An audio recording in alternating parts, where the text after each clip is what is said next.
Merrill lynch stock brokers के मालिक Charles Merrill.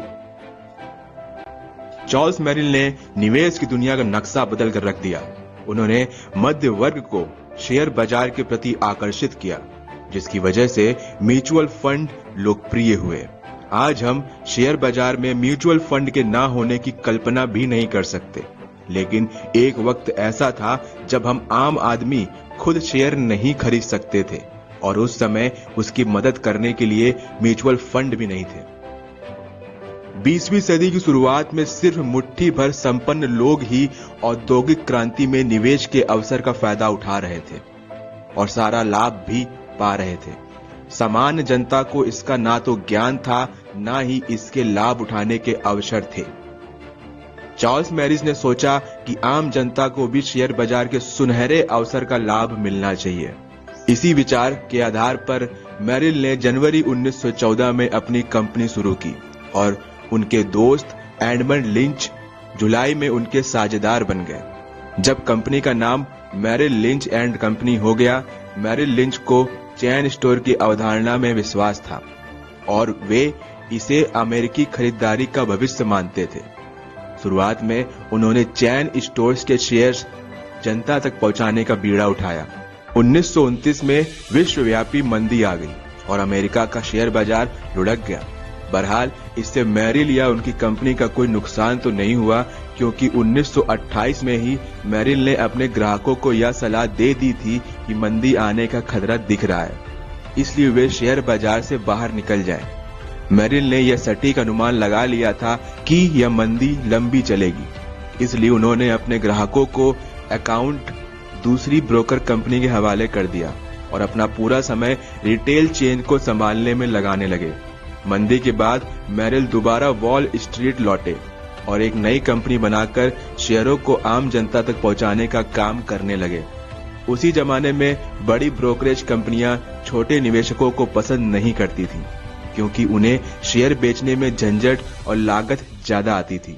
सिर्फ मेरिल को यकीन था कि कम पूंजी वाले निवेशकों को शेयर बेचकर लाभ कमाया जा सकता है। अपने रिटेल चेन स्टोर के अनुभव से वे जानते थे कि अगर बहुत सारा सामान कम मार्जिन में बेचा जाए तो भारी मुनाफा भी हो सकता है। उन्होंने स्टॉक एक्सचेंज में रिटेल चेन स्टोर की अवधारणा को लागू किया और अपने पार्टनर लिंच की मृत्यु के बाद छोटे शहरों में अपने ऑफिस खोले। वे शेयर्स को इतना लोकप्रिय बनाना चाहते थे ताकि जनता उन्हें बिस्कुट या चिप्स जितनी आसानी से खरीद सके। आज उनका सपना साकार हुआ है। यह वित्तीय क्रांति की शुरुआत थी। मेरिल ने अपनी लागत कम करने पर ध्यान दिया। चूंकि ज्यादातर बिजनेस फोन के माध्यम से होते थे, इसलिए बड़ी और महंगी इमारत के बजाय उन्होंने एक सस्ती जगह पर अपना छोटा सा ऑफिस खोल लिया। इसके बाद मेरिल ने पूरे अमेरिका में अपनी शाखाएं खोली। वे अपने ब्रोकर एजेंटों को कमीशन की बजाय तनख्वाह देते थे, ताकि जनता को यह भरोसा हो जाए कि वे सिर्फ कमीशन हासिल करने के लिए कोई शेयर नहीं बेचेंगे। उन्होंने अपनी कंपनी का बहुत विज्ञापन किया और जनता को शेयर बाजार में लाने के लिए प्रचार अभियान चलाया। 1947 तक मेरिल लिंच कंपनी अमेरिका की सबसे बड़ी शेयर रिटेलर कंपनी बन गई थी और $62 लाख की बिक्री के साथ सबसे आगे थी। 1954 में मासिक निवेशन योजना शुरू हो गई, जिसमें कम पूंजी वाले लोग किस्तों में शेयर खरीद सकते थे। 1944 में हार्ट अटैक के कारण मेरिल को मजबूरन कंपनी की सक्रिय भूमिका से हटना पड़ा। बहरहाल वे फोन से मार्गदर्शन कर देते रहे। मेरिल की मृत्यु 1956 में हुई, लेकिन तब तक वे 20 लाख अमेरिका वासियों को शेयर धारक बना चुके थे।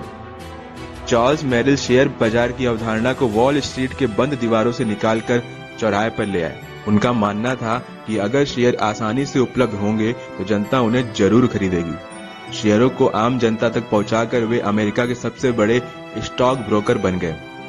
मेरिल लिंच स्टॉक ब्रोकर्स की पहली चेन थी, जिसने शेयरों का पूंजीवाद के लाभ आम जनता तक पहुंचाए। ये थी चार्ल्स मेरिल की कहानी। आपको कैसी लगी? यदि अच्छी लगी